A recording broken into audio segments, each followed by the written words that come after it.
I think we're going to spend, we have 40-ish minutes together, and I think we're going to spend at least half of it question and answering, so I will be mindful of moving quickly, and if you'll permit me this, I'm not going to give you a speech that with a beginning and a middle and an end. I'm going to give you a couple of main thrusts, and then we'll let you help clean it up when we do question and answer. But as I look around, I haven't yet found the clock, and so I'm self-conscious about sometimes being a little bit long-winded. Having all three of my kids with me. My wife and I have a 17-year-old girl, a 15-year-old girl, and a 7-year-old son, and they've heard me talk more than enough the last couple of weeks, and so I'm sure at some point they'll be holding up red cards to say that I won't perform. But the real reason that I'm self-conscious is because I have been wrestling a lot with what the iPhone represents in American life recently.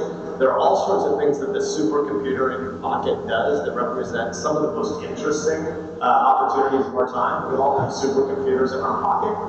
Throughout most of human history, most people didn't have any access to computing power, even if they had an idea what big quantitative algorithms could do to solve problems. And yet, we also have this giant distraction machine in our pocket all the time that constantly tells us the place we're at is probably less interesting than a place you can sneak off to somewhere in your pocket. So I was given a speech to a bunch of travel industry CEOs a few weeks ago. And I had been given about 10 minutes for opening remarks, and then we were going to go to question and answer. These are some accomplished men and women, CEOs of big hotel chains or airlines or whatever. And there was this guy sitting in like row 2, clearly just paying no attention to me, just bored out of his mind. I mean, fiddling with his phone the whole time. And what I would find out later is he was trying to figure out how to record what I was saying, because he heard me speak once before and he thought I spoke too quickly, but he couldn't get the phone to work. And so as he was trying to record it, he kept accidentally plugging it into Siri. And so at one point, I'm at like minute 12, and again, I've been given 10 minutes to speak, and the phone just gave up the ghost and screamed, "I have no idea what you're saying!" It turns out there's a total RAM bandwidth on Siri. Like when you ask her a question, you're not allowed to ask her a 12-minute question. And when he was trying to record me, he was taking the whole thing in like this was one big long. So I'm a bit shell-shocked, especially since I can't find the clock. So let me do this. I'm going to say two big things. And neither of them are precisely about our Christian calling, nor about politics proper. And so I want to say, as David said, that I'm really interested in what you're up to at this school. My wife and I are very active in the Classical Christian School movement. Melissa used to be an inner-city school teacher and then later a college counselor in both public school and private Christian school context. We do a weird thing. We hybridize our kids' schooling because I have a vocation that has us living in 2 places. So we live in Nebraska for about 8 months a year, and I commute. And about 4 months a year, basically January through April, we base out of DC as our family's home life. And so our kids are sort of 25% regular school students and about 75% homeschool because they're on the road with us a lot. And so we've paid a lot of attention to different school models. My dad was a public high school teacher and coach when I was a kid. Again, Melissa's been a teacher. And we mix and match from lots of different schooling environments. So we're very interested in the thoughtful Christian schooling movement. So thank you for what you're doing here. As I've learned more about you from David and other folks, I admire your board and your administration and your faculty and your parents and donors for the things you're investing in and building it. Students, you should know what you get here is not typical. And I don't just speak of the weather. Because my kids, again, are 25% public high school students in Fremont, Nebraska. At 3 a.m. this morning, 3 a.m. Pacific, 5 a.m. Nebraska, our phones started blaring. Like these alarms started going off in our phones when we were sleeping just north of San Diego. And it was alerting us that the blizzard continues and there will again be no school today in Nebraska. So your experience here is different, but not just the weather, but in the intentionality of what you experience in the school. But I'm also not going to talk, unless you take us there in question and answer, about politics proper. I'd like to do something slightly different. I'd like to say something about the digital revolution, and I'd like to say something about the happiness literature.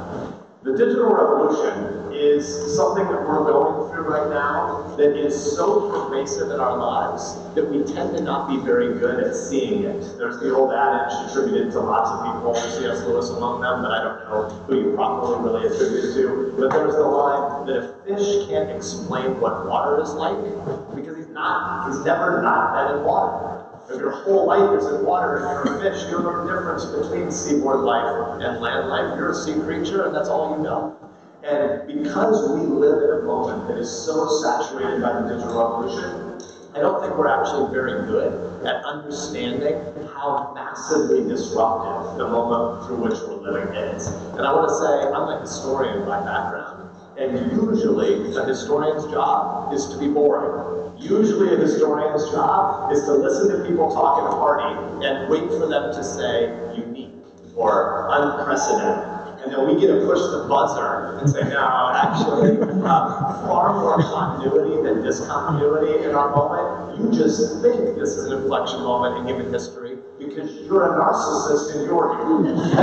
So usually, if you think what a historian's job is to tease out what is the same and what is different over the last 100 years, the last 50 years, or the last 2 years, usually there's lots more continuity than discontinuity.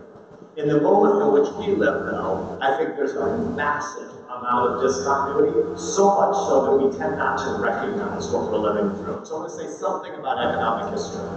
I think there are only 4 kinds of economies in human history at the macro level.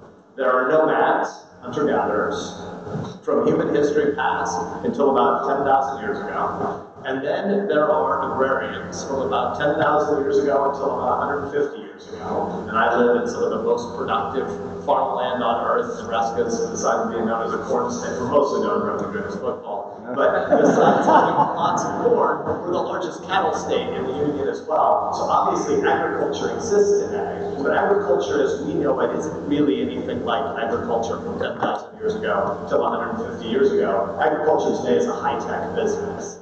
But the agriculture of 10,000 years ago until 150 years ago is when nomads settled down and built villages and permanent dwellings, and 98 or 99% of the population was involved in farming. They had seasons, and they knew what the planting season looked like to a harvest season, and you knew that you were wealthy. You were wealthy if you had a storehouse big enough that you would have enough grain that if you had a really bad harvest, you'd still be able to live through winter till the next planting season. Throughout most of human history, that's how we thought about rich people. Could you endure one bad harvest and still make it through the cold season? That was 10,000 years. And then for the last 150 years until maybe 2 decades ago, there was the industrial era, where lots of people worked around big tool economy jobs. The rise of cities, mass urbanization, mass industrialization, and the mass immigration and the industrialization. There was the creation of big, huge tool economy jobs, factories. The new thing we're in, the digital revolution, is different than those 3. Why? Well, the nomads and the agrarians, they didn't have job choice. In fact, not only did they not have job choice, they didn't really have the idea of what it would be like to have job choice, because everybody's economic vocation was what their parents' economic vocation had been, and their grandparents' economic vocation had been, and everybody around them had always done. That's what nomads did. That's what farmers did. Until 150 years ago, with the Industrial Revolution, there was the creation of job choice. There was adolescence. There was coming of age. There was picking a thing to do that would become a specialized part of your identity. And from 150 years ago until about 20 years ago, almost everybody went through this big experience of having a big job choice at some point in life. But you did it once. And then you had that job from either high school leaving age or a small subset of people college leaving age. You had that job until death or retirement. Here's what's new about the era we live in. We live in an era with lots of tools. The iPhone is a picture of that kind of tool, but you can think of lots of other tools like this that are really things that your grandparents couldn't have ever conceived of when they were your age, right? This tool has far more computing power than computers that were bigger than this gymnasium at MIT in the early 1960s that helped the US with targeting exercises that won the Cold War.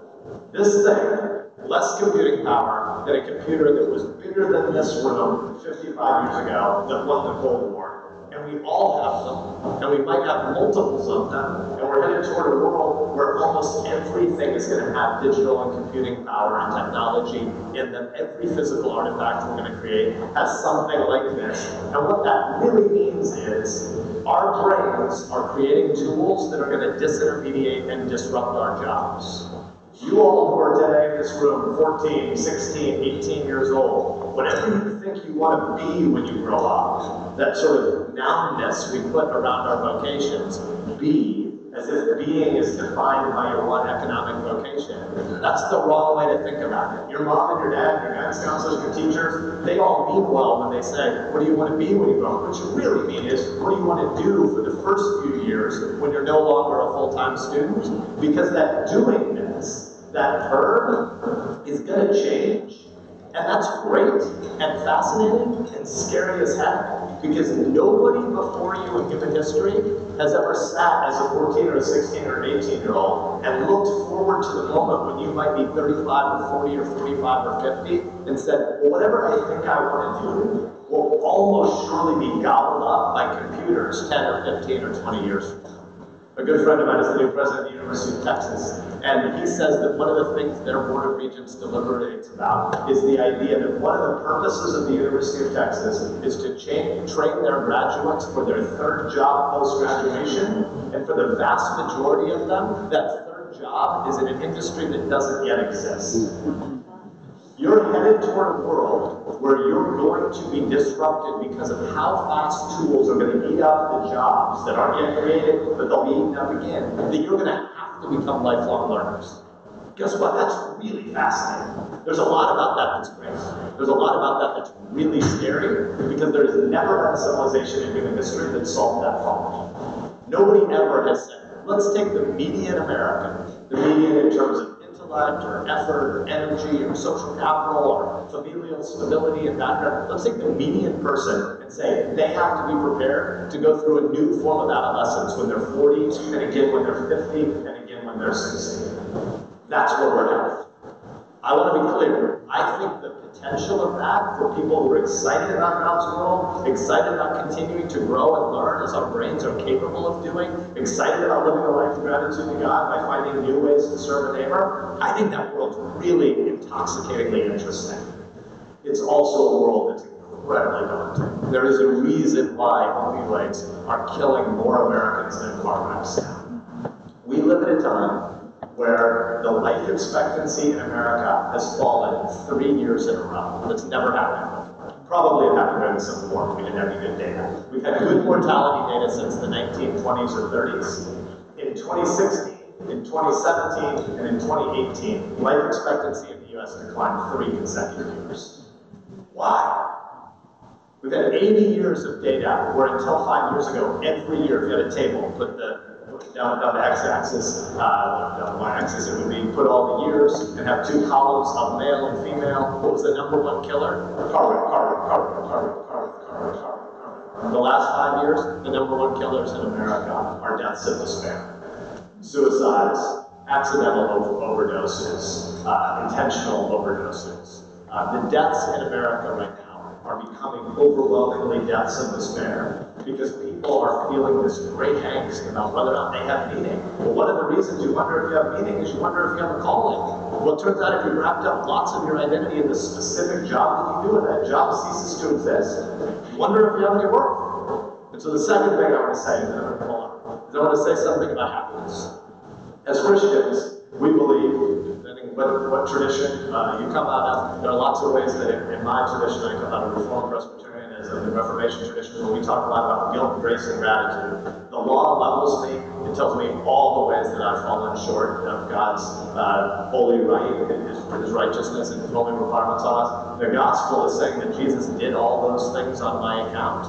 And gratitude, guilt, grace, gratitude. Gratitude is how I get to live a life of gratitude to God and serve my neighbor, not to earn my worth with God, but because I'm already an adopted heir in His kingdom, and I get to, in this community, on this earth, live out a life of gratitude to Him by serving my neighbor. That gratitude is always plural. I've got lots and lots of callings. I'm a dad, I'm a husband, I'm a cornerstone football addict, I'm a neighbor, I'm temporarily a politician. I don't believe in this as a permanent lifelong calling, but we all have multiple different vocations in the world, but it is scary for people to not know where to hear that voice, that vox, the Latin voice that drives calling, that sense of who we are and what our obligations are, and where we find meaning. Because it turns out where you find meaning in life is not where you consume. Where you find meaning is where you produce. And many of you teens have a challenge. You're growing up in a world where you are literally the richest people in all of human history. And though that is a blessing, it's at least as much curse as blessing. Because you live at the richest time and place in all of human history. I don't mean Newport. I mean America in 2019.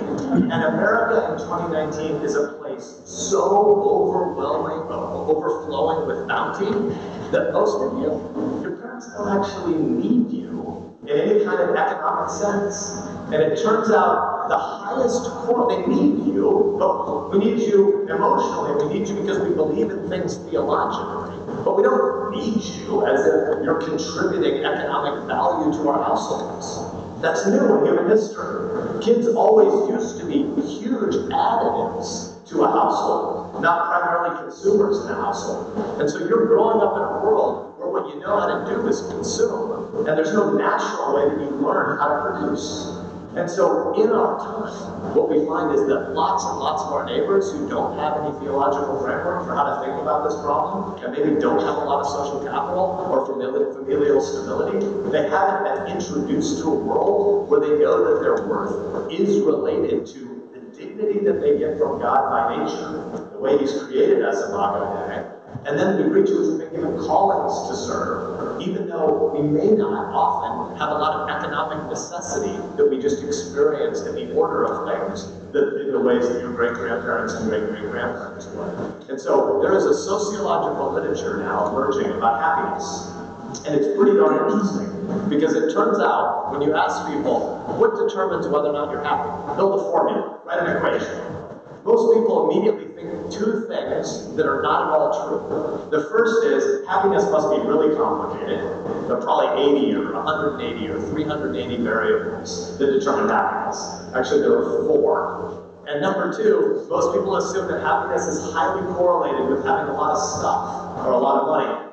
And it's not at all. And to the degree that it is, one of the things we find is that as you get richer, you get slightly less happy.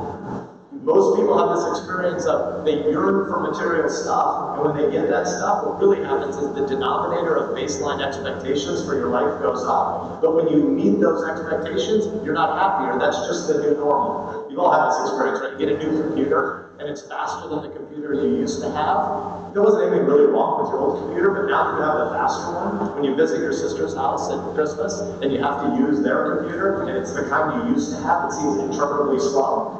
That's the way most consumption works in our lives, that as we can consume more, we grow the denominator of baseline expectations, but we don't actually get any happier.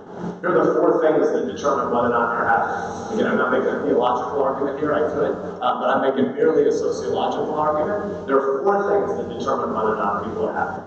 1, do you have a family? Do you live in a household with people who love you unconditionally and that you have a shared sense that you're in it together? If you are, you're pretty likely to be happy. If you're not, you're very unlikely to be happy. Number 2, do you have any friends? Do you have, not friends like you can talk in the U.S. Senate. I got a friend from the state of Vermont. Not social media friends. Do you have friends? And I don't mean that in the way that we've all been there. I'm not speaking directly to 14, 16, and 18-year-olds. I'm speaking to the 14-year-olds still deep in this 46-year-old soul or in your mom and dad's soul. We all know what it feels like to feel a little bit insecure when you go through high school. These are not the deepest friendships you're going to have. These are peer relationships as you pass through an institution. I mean, do you have Aristotelian friends? Do you have people that when they're happy, you're happy? When they hurt, you hurt. Not because you choose to, but because you love. Right? Not to put my kids on the spot, but the way parents love their kids, that's what real friendship is like. When my kids are hurt, I hurt. It's not a choice I make, I just hurt. They're part of it. When they're happy, the sun is shining on me. The world is great. My kids are happy. Right? Do you have friends? Number 3, do you have a vocation? Do you have a sense of calling? Do you have a sense that I matter in the world? Not do I make a lot of money, not does my back hurt at the end of the day, not do I have a lot of status, but when I leave home on Monday morning and go to work, do I think anybody needs me?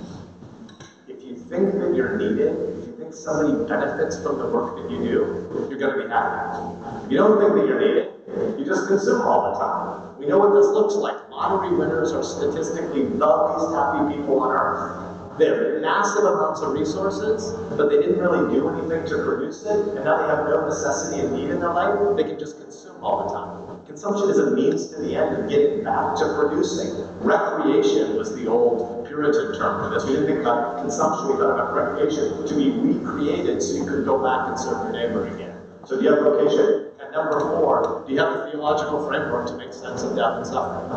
Family, friends, vocation, and a theological worldview. Those 4 things determine human happiness, and right now, the vast majority of our neighbors are going through a world that's being disrupted such that these super tools are telling us, you don't have to be from a place. You can be placeless. You can go anywhere, anytime. What turns out, what that really means is, you don't have to feel like you're really invested with deep roots next to the person next to you who probably needs you.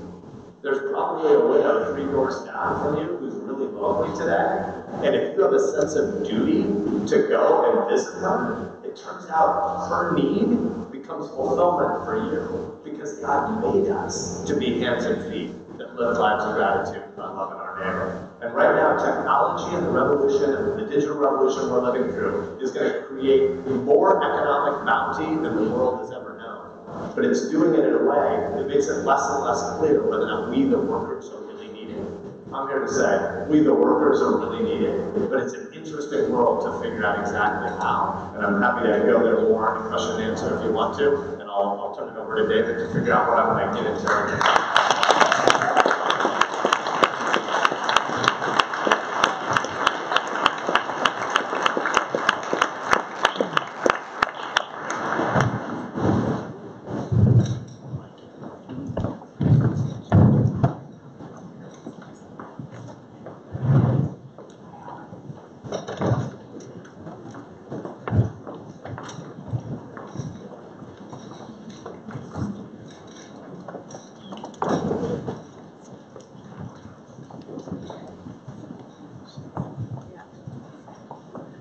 I don't know about you all, I could have sat here for another hour and just listened to more and more. These are the topics that I'm telling you, we could have been there 5 years ago when we were thinking up this school. These are the things that were near and dear to our heart, and here we are today. What an articulate expression of this, of the needs of the hour. Let me ask you real quick, and there's some real thoughtful questions that have been sent ahead, but I want to ask you, because I know a lot of the students here in the room, as well as some of our guests today, are pretty in tune with current events and so forth. And just very recently, there were some comments that you had publicly made regarding the Knights of Columbus, and we're increasing, as we talk about the challenges of present society, including what you alluded to in your address, we find the issue of religious liberty to be increasingly significant and potentially dangerous. I wonder if you could maybe refresh for the audience what exactly took place and make a couple comments on the lay of the land for those who value religious liberty. Yeah, thanks, David. I think the First Amendment is in crisis in our time. Melissa, my wife, and I were having breakfast this morning, and I've been talking about the future of work and future of war. I serve on the Intelligence Committee. I'm really involved in some future of cyber issues in the war fighting domain. And this guy all of a sudden said, "Oh, this is pessimistic. Why do you get up and go to work every day?" And I said, "Oh, because of the future of the First Amendment. The reason I'm in this job is not primarily the future of work or the future of war, but I want to do this calling because I think we have to fight for the 5 freedoms of the First Amendment: freedom of religion, speech, press, assembly, and protest, and the right of redress of grievances," which is all just another way of saying God created us with dignity. Government doesn't give us rights. Government is a tool to secure work, our rights. And one of the best ways you do that in a broken, fallen world, where people are going to argue about big stuff. Humans are going to argue about heaven and hell to the end of time, and Jesus sets it all right.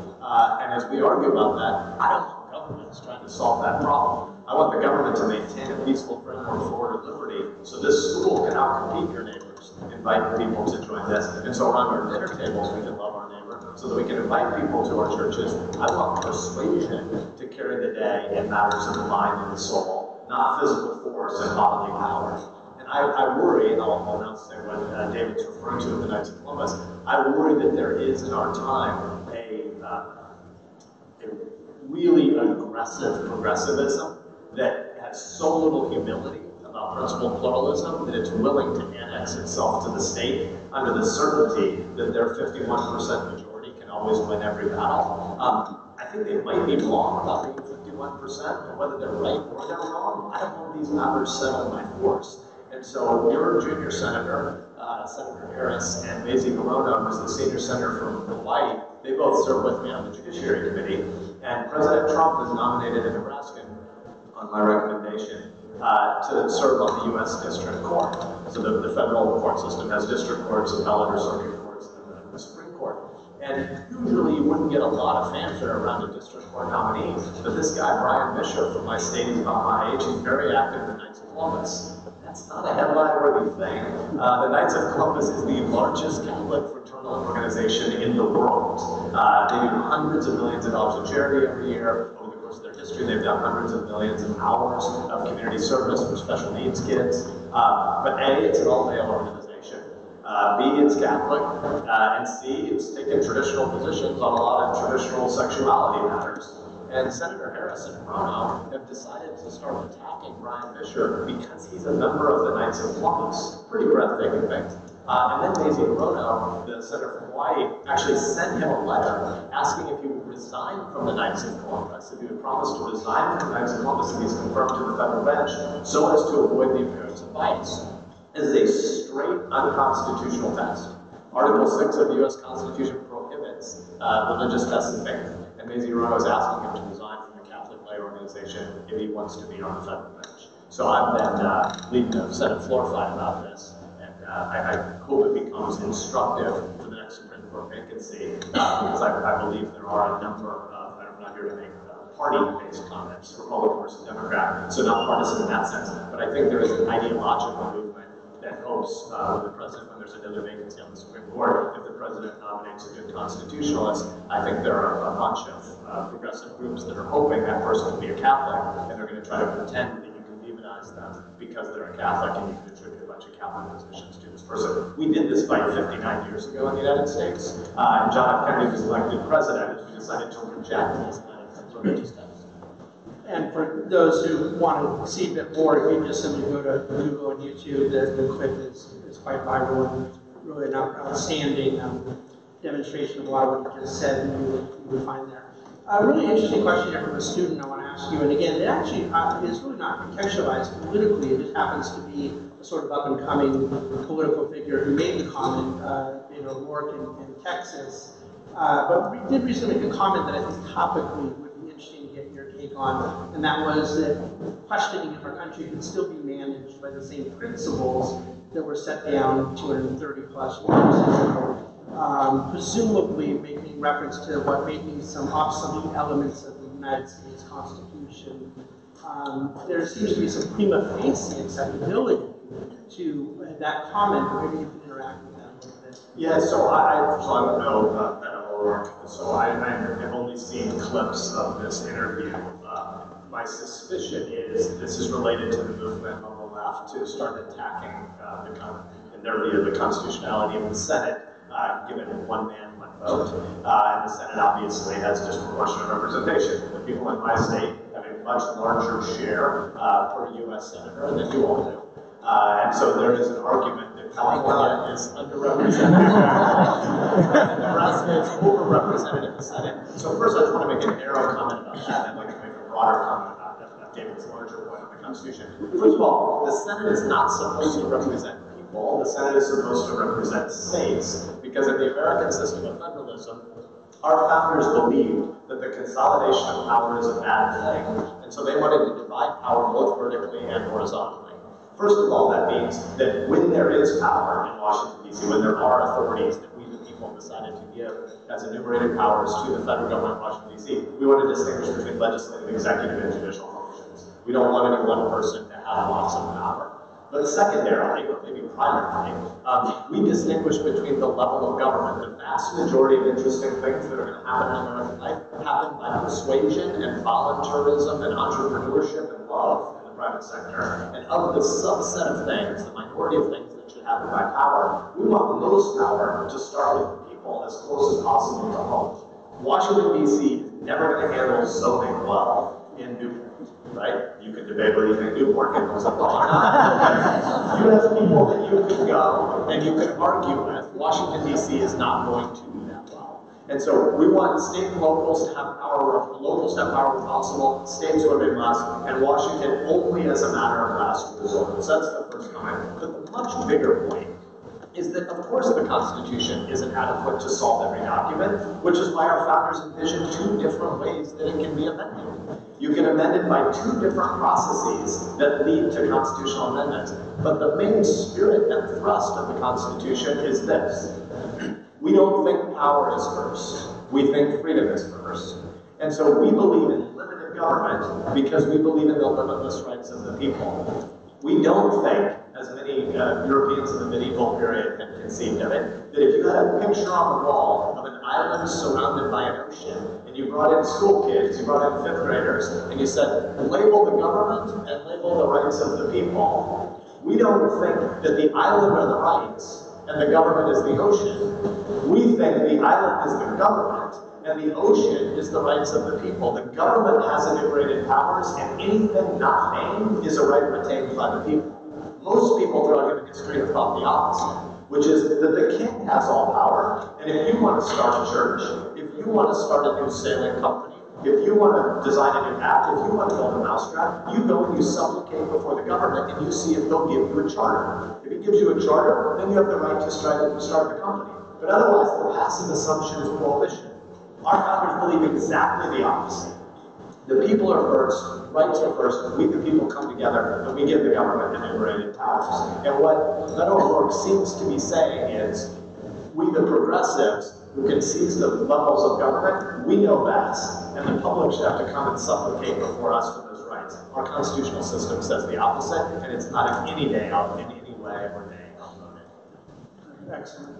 You know, there's a number of questions that all kind of have a similar theme, so I'm going to kind of take the liberty to sort of consolidate together. But a number of people operating from the same sort of frustration around the lack of civility in the present context, and I assume there's a particular emphasis on that in politics. And we saw a big escapade over the weekend with kind of cyber misunderstandings and viral nature. Maybe it's another byproduct of the digital age that you referenced. But I think what some of the questions are wondering is how, of course, that civility can be recovered, but then presuming that your answer is not going to be for us to up the ante in incivility, there is a growing trend of people that come from the school that I come to that feel that character has become overrated, and that the fact of the matter is we're playing by rules the other side's not playing by. I wonder how you, really even less as a politician, a temporary politician, and more as a man of faith would interact with that. Yeah, thanks. So first of all, I'm the second or third most conservative voter of the U.S. Senate, so at an ideological level, I'm on the right end of the spectrum, but totally I'm fairly moderate because I'm going to try to persuade people. My goal is not to have a whole bunch of people in a viral place saying, look at how great that put-down was. Because next Tuesday, I don't know how that benefits anyone. Like, what I care about is this job for a limited time. I want to live a life of gratitude to God by trying to love my neighbor, and that means I want to treat the people I interact with dignity. And I'd like to accomplish some outcomes that probably come more by persuasion than by having both sides, and more than two sides, but the two sides maybe fight certain that they're right and the other people are wrong, and we can successfully lock everything down with enough anger that nobody gets anything accomplished. I want us to accomplish some big stuff. We're in a long-term tech race with China, and I'm worried about what national security looks like in 2027 and in 2030. And I actually think a whole bunch of Democrats and a whole bunch of Republicans are going to need to come together to agree on what our priorities need to be in the long-term technology race with China. So I want to persuade people, not just win some quick put down. But I guess I would say as well, I think that my moral obligation is to love my neighbor and treat him with dignity and see him as a whole person. And I don't think that I'm reducible to the policy positions I hold in any one moment. Far bigger parts of my identity are as a husband to Melissa, as a dad to Alex and Corey and Brett, as a neighbor to the people I live next to, than the fact that I'm temporarily a Republican office holder for a few years. This is going to pass away in a hurry.